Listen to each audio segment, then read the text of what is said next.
Let's go to London. Let's bring in Professor Rainbow Murray of Queen Mary University, an expert on political institutions.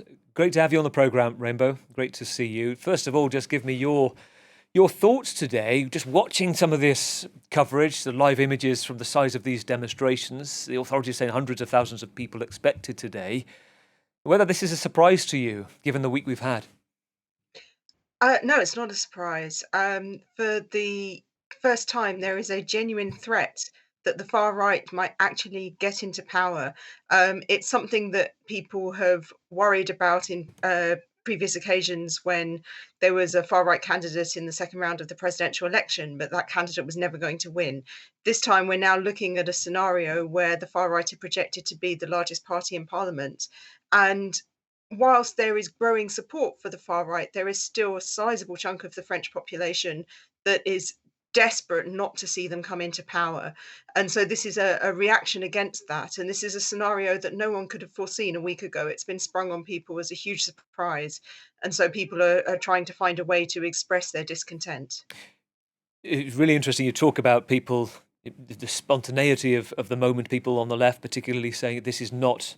It is not what we stand for. You can see some signs we've seen sort of universally saying no passerán in the crowd there, saying, we will not let this pass. I want to just bring you up to date with something that's happened in the past couple of hours. So there's, as we know, the Euros taking place right now in Germany. The French football team there, usual press conference where they say pretty, let's face it, pretty mundane things about the game. This is crossed over politically. I want you to hear, this is Marcus Thuram, French forward, talking about the moment we're in politically right now. I understand that some players come here and say that you have to go out and vote, but I don't think it's enough to say that you have to vote. You also have to explain how we got here and the seriousness of the situation. I don't want to name any particular programme, but it's true that when I'm in Italy and I turn on the TV, I see certain debates on it. I think they're designed to encourage the rise of the Rassemblement National. So that's really interesting, Professor. When we talk about Marcus, he talks about being in Italy, plays for Inter Milan, suggesting there's a TV having a role, that he believes that they're almost being normalised or brought into the mainstream. Just give me your thoughts on that. I'm sorry, I wasn't able to hear everything that So, he so said. he was talking about he puts the TV on in Italy when he's playing football for Inter Milan. He says there's a kind of normalisation, almost an allowance that of the policies of the far right, that it's becoming part of the mainstream. Yes, we've seen this across Europe in recent years. Obviously, the far right are currently in power under Giorgia Meloni in France, sorry, in Italy. But in France, it's been a long-term trajectory. We've seen the originally the National Front, now the National Rally Party under the leadership of Marine Le Pen, move ever closer towards mainstream acceptance. And we've seen the response from the mainstream right moving further towards the far right, which in turn has also normalized that kind of discourse. So what was once seen as profoundly shocking is now seen as a great deal more acceptable. And that is reflected in the fact that when we first saw a far right candidate entering the second round of the presidential election, it was considered a political earthquake. Earthquake was the word they used.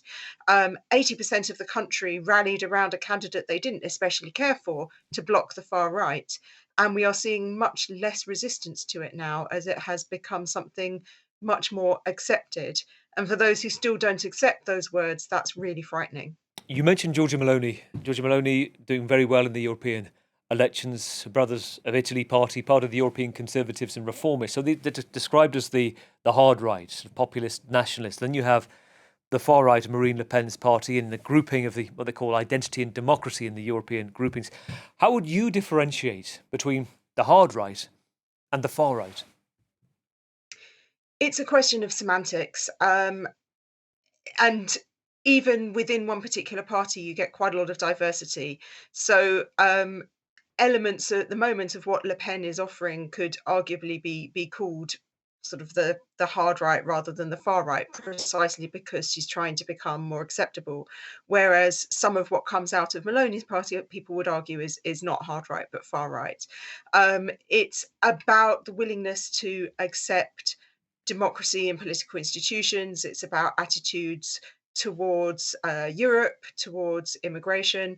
And so what we've seen at the moment is that both parties are willing to work within democratic structures, which helps to make the parties more normalized. But the attitudes that they have towards certain sectors of society still lead them to be perceived by many as far right. They're still seen as intolerant, as nationalist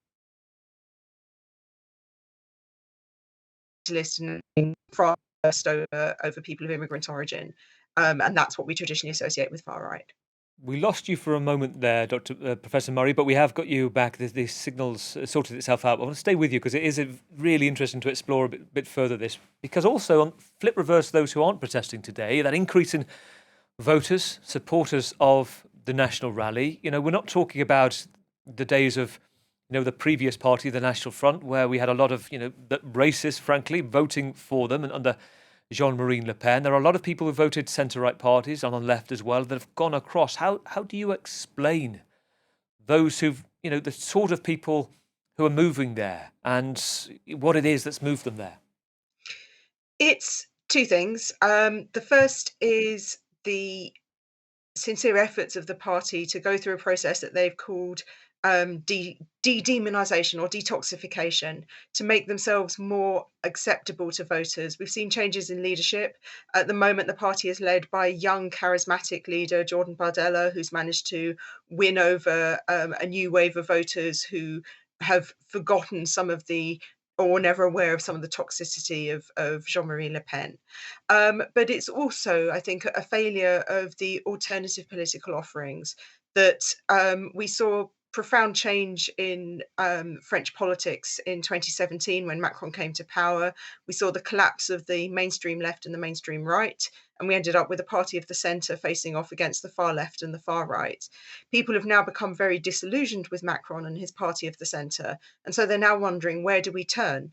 And because the centre left and centre right are still floundering, the far right has now become of interest to a growing section of the population who feel let down by all of the rest of the political spectrum and are now thinking, well, everything else has failed. Why not give them a turn? You mentioned Bardella, looking at the 28-year-old leader of the party and likely prime minister if they win the elections, Jordan Bardella. I mean, just let me know your thoughts on two other factors that could be prescient here. You touch very, very accurately, I think, very in depth, in detail about two phenomena we're seeing: the detoxification or the appearance of detoxification of the far right, plus the movement from the mainstream centre right towards particularly the far right on immigration, but also this social media. Not blaming social media for everything, but the shift in where people are getting their news from, particularly younger ages. TikTok, Jordan Bardella being quite a sensation amongst a certain audience there, and at the same time, people who experienced the far right of the 30s years ago.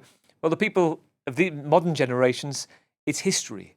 And maybe there's a shift there too, of that lack of a physical understanding of perhaps what the far right was decades ago.